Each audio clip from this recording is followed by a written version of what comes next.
Have you ever noticed how sometimes a simple phrase can change the entire way you see someone, or even yourself? Like when a single sentence hits deeper than 1,000 words, and suddenly, everything feels a little more alive, a little more understood. There was this moment not too long ago when I was sitting in a coffee shop in Brooklyn. The kind of place where the air smells like burnt espresso and the chatter hums softly around you. A friend shared something with me, just one sentence, and it caught me off guard. It wasn't romantic or poetic, it was oddly straightforward but carried a weight I couldn't shake off for days. It got me thinking about how language, those small packages of meaning, can captivate us in ways that logic alone never could. So, what if I told you there are certain phrases, rooted deeply in human psychology, that almost any woman would find genuinely captivating, not because they sound clever or rehearsed, but because they resonate with something authentic inside? These aren't pickup lines or cliches. They're windows into understanding connection on a profound level. They come from insights that Carl Jung's work has inspired over the last century about who we are beneath the surface and how we relate to one another. This isn't about manipulation or charm as a trick. It's about language that speaks to the unconscious parts of our psyche, those corners we rarely show but everyone senses anyway. That's why this video is less about listing phrases and more about peeling back layers so you understand why these words reach someone's heart. And hey, if you find it interesting so far, subscribe to the channel because there's a whole series unpacking these kinds of ideas in ways that actually stick with you. Let's start by looking at what makes any phrase truly captivating beyond just sounding nice. Presence.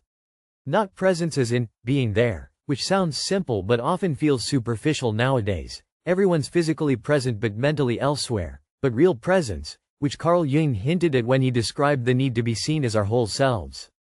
Imagine Maria, a schoolteacher from Chicago who spent years trying to perform kindness to fit what she thought people wanted to see. She'd smile at colleagues, say all the right things at PTA meetings, but inside she felt hollow, as if her real feelings were stuck behind an invisible wall. One day during a parent-teacher conference, her boss said something unexpected. "I appreciate how deeply you care even when it's hard to show." Those words weren't flashy or poetic. They were just honest recognition of something Maria herself hadn't fully acknowledged. And something shifted. That simple acknowledgement made Maria feel genuinely seen for her true effort, not just her polished facade, and she started opening up more authentically around colleagues and friends. What happened here ties back to Jung's idea that beneath our social masks lies the persona, the version of ourselves we present to meet expectations, and beneath that is our shadow. Those parts we hide because they're uncomfortable or don't fit the image we want others to have. The magic of captivating phrases is when they touch on the real self behind those layers without forcing exposure. When they say, "I see you beyond your masks." This kind of presence creates an emotional bridge because it recognizes vulnerability without judgment. Here's where things get interesting. Most conversations skim surfaces. The usual, "How was your day?" or "You look nice today." But rarely do we hear words inviting us into deeper acknowledgement of who we are beneath daily routines and roles. And yet everyone craves that acknowledgement.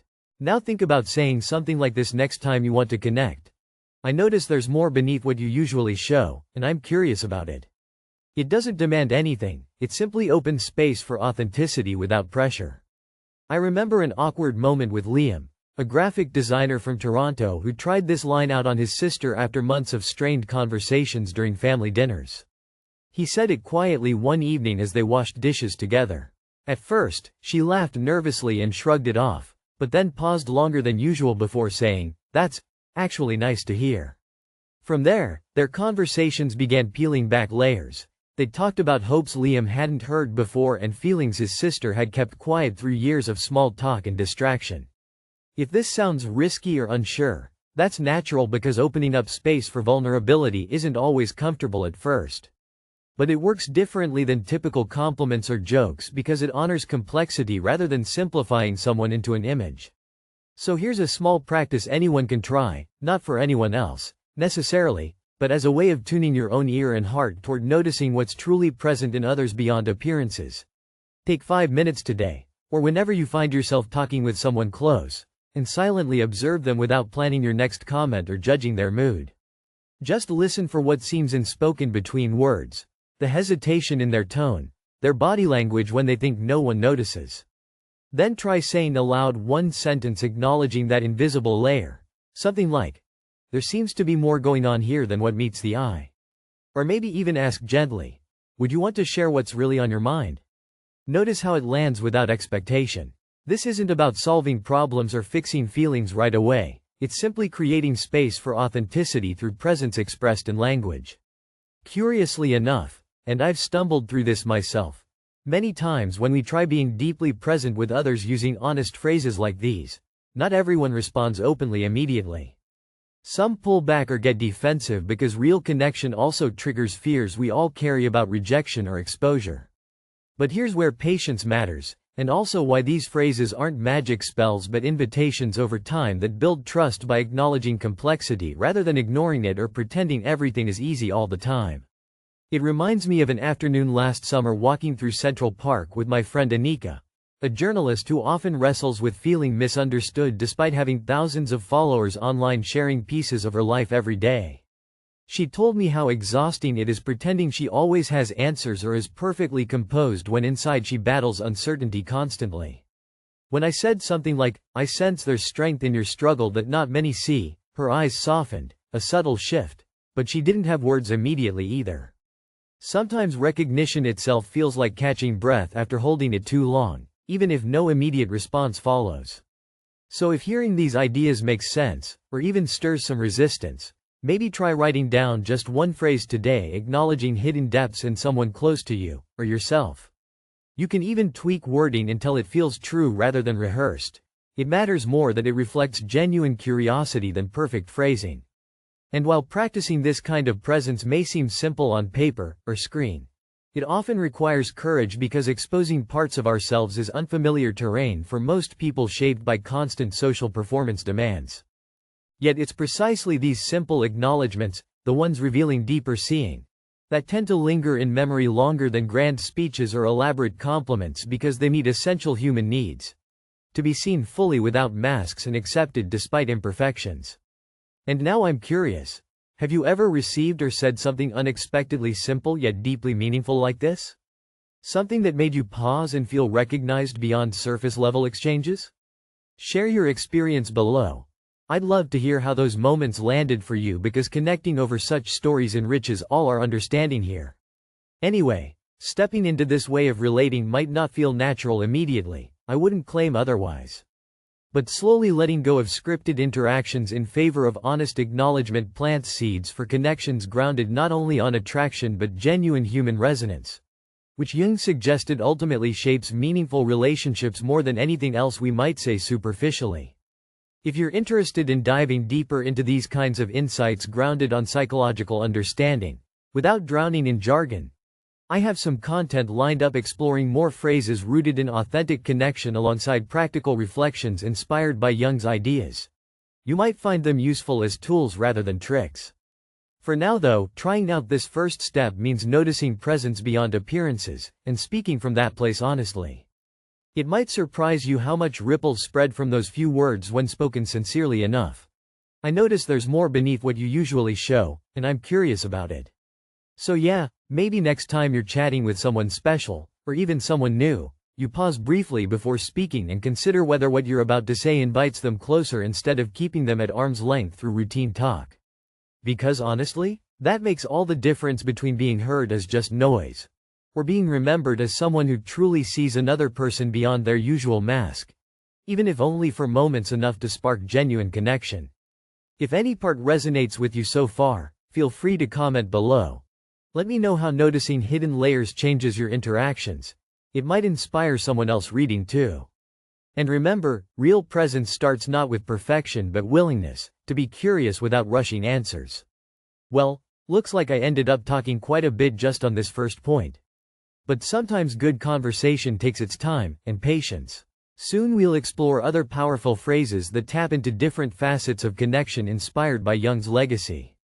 Until then, keep noticing those unspoken depths around and within. You never know which phrase will open doors unexpectedly. End step 1. There's something quietly powerful about recognizing that beneath the masks and roles we all wear, there lies not just hidden depths but also a longing for meaning, an invitation to be understood beyond surface impressions. Building from that initial sense of genuine presence, the next phrase that tends to captivate isn't about simply acknowledging what's hidden but about affirming someone's intrinsic value. The kind of affirmation Jung believed taps into our archetypal need for recognition as unique individuals. Let me take you to a moment I shared with May, a software developer in Seoul. She was recounting an experience from early 2023 when her team at work faced intense pressure to deliver a project quickly. May was often overlooked during meetings, not because she lacked ideas, but because she rarely spoke up amid louder voices. One day, after a particularly stressful session, her manager stopped her and said, "Your perspective matters here. It brings something no one else does." Nothing fancy or rehearsed, just those simple words. And here's what was interesting. May told me that this acknowledgement didn't just boost her confidence superficially, it stirred something deeper. It connected to an inner desire she hadn't fully admitted even to herself, the wish to be valued not only for output but for who she is as a thinker and contributor. These words gave her permission to trust her voice more. This taps into what Jung explored about the persona versus self. While our persona adapts to social expectations, like May's quiet demeanor, the self represents the totality of who we are, including potentials waiting to be realized. When someone speaks to the self by affirming inherent worth rather than surface roles, it can awaken courage in ways compliments never reach. So how might you extend this idea in your own conversations? Instead of generic praise like, "good job," or, "you're smart," try offering recognition that acknowledges uniqueness or effort not easily seen. Something like, "What you bring adds a perspective no one else has, and that makes a difference." I remember trying this approach awkwardly with an old friend named Jacob during a video call last winter. He'd been struggling with motivation after losing his job and felt invisible socially. I told him outright, "Your resilience is something rare. I don't think many would have made it through what you have." He paused longer than usual, then smiled, a bit teary-eyed, and said it helped him feel less alone in his struggle. Here's a practical step. Before your next meaningful conversation, pause briefly and reflect on what specific qualities or efforts in the other person you genuinely appreciate. Not just their achievements but also the traits or attitudes that might go unnoticed. Write down one sentence expressing this uniqueness and say it sincerely during your interaction. It doesn't have to sound perfect, it needs only to be authentic. Sometimes we avoid such expressions because they feel vulnerable or maybe even embarrassing, but ironically, those honest acknowledgments often build trust faster than small talk or surface-level flattery. One caveat. If this feels awkward at first, start with people you're closest to, a sibling, close friend, partner, where risks feel safer before expanding outward. Now shifting gears naturally from valuing uniqueness toward something equally subtle but profoundly magnetic, curiosity about the other person's inner world without judgment. Often when we listen, or think we do, we're really preparing our response or subtly assessing whether the person fits our expectations rather than staying open. What if instead of listening for answers or proof we liked them better, we listened simply out of genuine wonder? Take the story of Sarah, an architect in Lisbon who felt isolated despite many social circles around her. She described how rare it was for someone to ask questions that didn't pressure her into smiling or pretending everything was fine, but instead invited real exploration of how she felt beneath routine facades. One evening at a gallery opening in Alfama district, Sarah met Diego, a writer she barely knew, who asked quietly, "What part of your day today surprised you most?" At first she chuckled nervously. It wasn't an everyday question at parties or networking events. But Diego didn't rush or laugh off her hesitation. His curiosity stayed present and unjudging. That question cracked open Sarah's guarded shell enough for her to share small frustrations and hopes usually tucked away from casual conversation. She later told me how rare such moments are where being heard feels like discovery rather than evaluation. This kind of curiosity echoes Jung's emphasis on embracing complexity without rushing closure. The idea that human beings are multi-layered and fluid rather than fixed puzzles needing immediate solutions. So here's an exercise worth trying. Next time you're talking with someone, even briefly, pick one unexpected question. Not the typical, "How are you?" but something inviting reflection like, "What feeling surprised you today?" Or, "What part of yourself do you wish others saw more clearly?" The goal isn't necessarily getting answers but practicing staying present with whatever comes without judgment or interruption. And if you find yourself tempted to jump in with advice or reassurance, I'm guilty here too. Notice that impulse. And allow space for silence instead. Sometimes holding quiet together creates more connection than filling gaps hastily. Curiously enough, and again I speak from trial, this kind of conversation sometimes makes people uncomfortable initially. Not because they dislike being asked, but because they rarely get invited into such depth casually without pressure to perform positivity or competence. But over time these moments build layers of intimacy grounded on authenticity rather than superficial chatter, which Jung suggested underpins meaningful bonds more than any scripted charm ever could. To bring this closer home, think about your own reactions when someone shows real curiosity without agenda versus moments when conversations feel transactional or rehearsed. Chances are those genuine inquiries linger longer and make you feel valued as more than just company passing time. Now let me tell you about Carlos, a bartender from Buenos Aires, who once used this approach with a stranger at work during slow hours at his bar near Palermo district last autumn. Instead of defaulting to small talk about weather or sports, which he usually dreaded, he asked, "What memory keeps surprising you when it comes up?" The woman hesitated, then shared a story about reconnecting with estranged family after years apart, a story Carlos wouldn't have guessed from initial impressions alone. That question sparked a connection so real they exchanged numbers and kept in touch weeks after through messages reflecting on personal growth moments they both experienced. If Carlos had stuck with typical bar banter, none of that would have unfolded because curiosity invited genuine attention beyond roles as bartender and customer, beyond surface identity into shared humanity. So again, practice bringing curiosity alive by asking one thoughtful question today, not forced but natural, and watch how it changes tone. Even brief conversations might have otherwise had flat energy. These two phrases, that recognize unique value and ignite curious exploration, already weave threads deeper into connection fabric compared to common social scripts designed more for comfort than true encounter. Before moving forward, if any part resonates so far or sparks ideas on phrases you've used successfully, I'd love reading your experiences below. Sharing stories helps all of us grow better at relating authentically. Now onto another concept subtly intertwined yet distinct. Vulnerability, framed not as weakness but as courageous invitation toward mutual openness. This turns away from masking difficulties toward embracing imperfections openly within safe boundaries. As Jung noted how balancing acknowledging shadows, parts we hide, with acceptance creates wholeness in relationships. Consider Anya, a dancer living in San Francisco's Mission District who struggled for years hiding anxiety behind humor during rehearsals and social events alike. One chilly December evening after practice ended late, Anya sent a message via text, not typical chit-chat but admitting honestly, "Tonight was tough, I felt overwhelmed but didn't know how to say so." Her friend Luis responded not with quick fixes or cheerleading cliches but said simply, "Thanks for sharing that. It means a lot knowing you trust me enough." That reply opened doors for Anya, feeling safe enough over time to reveal moments usually suppressed by expectations of constant strength. This delicate exchange underscores why phrases inviting vulnerability carry magnetic weight. They convey acceptance without judgment while offering companionship through uncertainty. Here's an exercise anyone can try incorporating vulnerability gently. Next time sharing feelings, even small frustrations, try prefacing with, "I'm struggling with," or "It feels hard when," then follow with an honest sentence describing experience without over-explaining or seeking immediate solutions. Observe how those words land not only outwardly but internally. You might notice relief just naming discomfort aloud, plus deepening connection when others respond openly instead of retreating.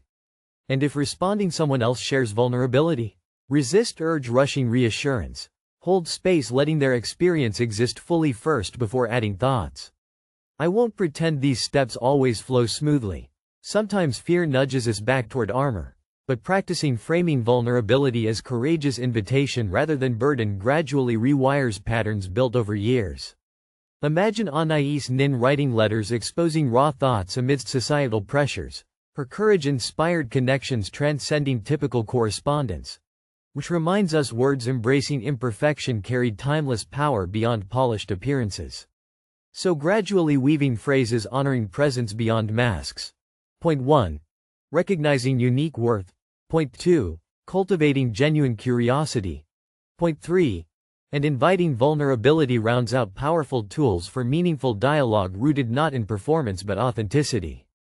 If that sparks something inside, don't hesitate commenting below how these ideas resonate, or even which phrase feels most natural yet challenging for you right now. And since these concepts build upon each other organically over time, there'll be more insights coming soon exploring additional ways language shapes connection inspired by Jungian thought.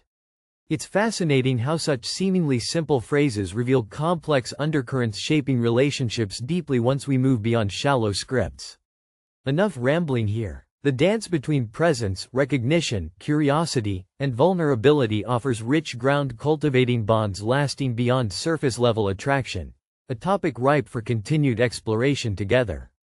By the way, if you're interested in tools digging deeper into these themes step by step, I've put together some resources blending psychology insights and practical exercises. I'll mention them again later naturally, but no pressure at all. Anyway, keep noticing nuances beneath conversation surfaces. It often reveals unexpected gateways toward genuine connection nobody teaches explicitly anymore. End step 2. What if the last phrase that truly captivates isn't about seeing beneath the surface, affirming uniqueness, inviting curiosity, or even embracing vulnerability, but about offering presence through genuine acceptance of contradictions? Not because contradictions confuse us, but because they reveal someone's humanity in its rawest form. Jung delved into the idea that everyone carries paradoxes within, the parts that don't fit neatly into socially acceptable narratives, and that encountering these paradoxes openly can ignite connection like nothing else. Let me take you to Lisbon again, where I met Sophia, a talented chef in her early 30s who juggled passion for innovative cuisine with intense self-doubt. She once told me about a conversation she had with a close friend during a particularly challenging period in 2023. After Sophia vented frustrations about feeling stuck creatively yet fearing change, her friend said something simple yet profound. "I love how you can be so certain and uncertain at the same time." At first, Sophia laughed, thinking it was a bit odd. How can someone be both sure and unsure simultaneously? But then she realized her friend didn't mean it as criticism but as an acknowledgement of her complexity beyond neat labels of confident or insecure. It made Sophia feel seen not despite her contradictions but because of them.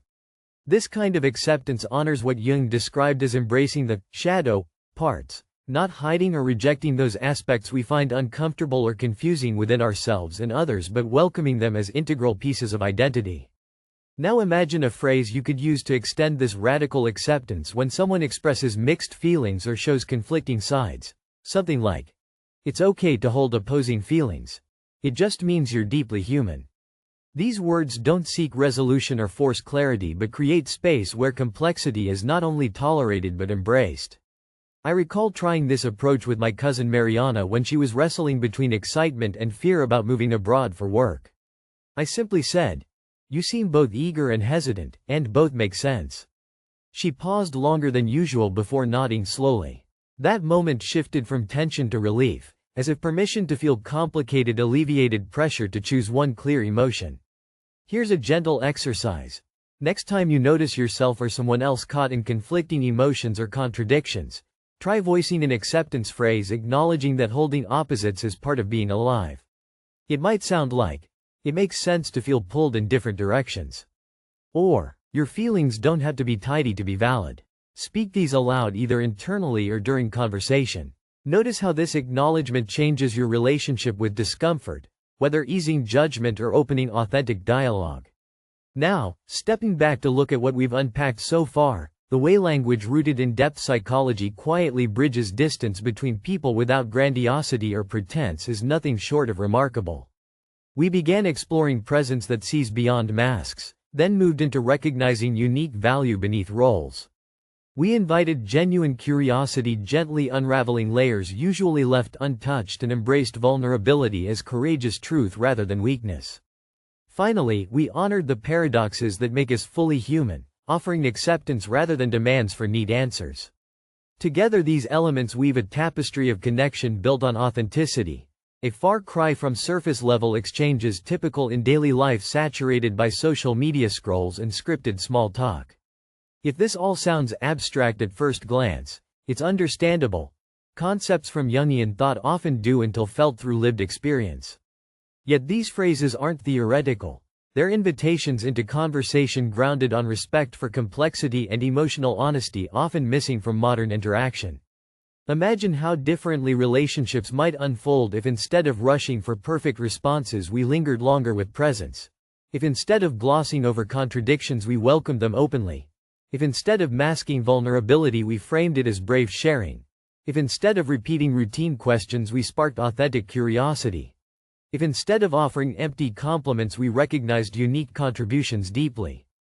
These small shifts aren't just about captivating women, or anyone really, but about nurturing bonds where each person feels truly seen and valued whole.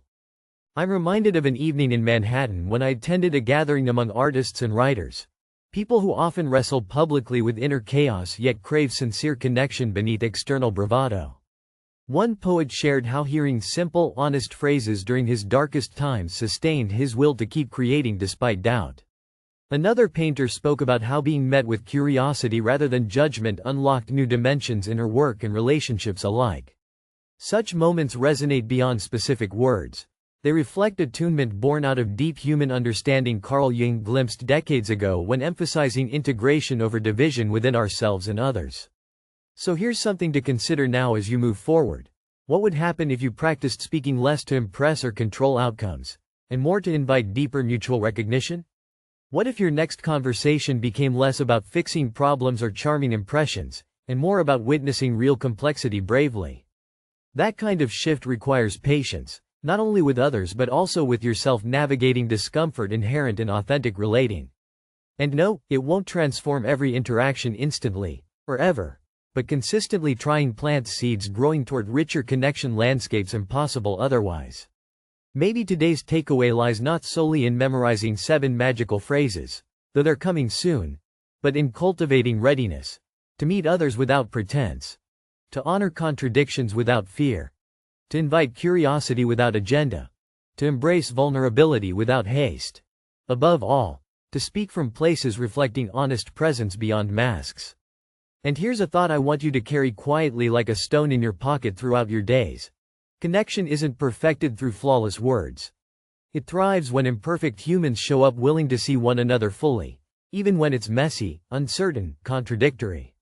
That willingness itself holds power far greater than any clever phrase could command alone, because it taps directly into shared humanity waiting beneath social veneers we all wear, sometimes willingly and sometimes out of necessity. In closing, if there's one reflection I hope lingers after watching this, is this. Perhaps the most captivating thing you can offer anyone isn't just 7 magic sentences, but your courage to listen without rushing judgment, speak without rehearsed lines, hold paradoxes without needing resolution, and simply be present as another imperfect soul navigating life's complexities alongside them. So next time you catch yourself reaching for familiar scripts or surface talk during meaningful moments, pause slightly longer, and ask silently, am I inviting true presence here? Or just filling silence? Because that tiny hesitation may well mark where genuine connection begins, a beginning worth pursuing even amid inevitable doubts. And since sharing journeys makes us stronger together, I invite you once again gently. Tell me below which phrase, or idea, sparked something unexpected today. How might embracing contradictions or expressing authentic curiosity change what you say tomorrow? Because honestly, real growth happens when ideas leave silence and become living practice shaping daily lives uniquely. I'll leave you with this, not quite a conclusion but an invitation, to embrace imperfection not just inside ourselves but also within our interactions, as fertile ground where connection blooms unforced. Thanks for spending time here, diving deep into language carrying heart beneath surface meanings. May it inspire dialogues holding space for who we truly are. End Step 3.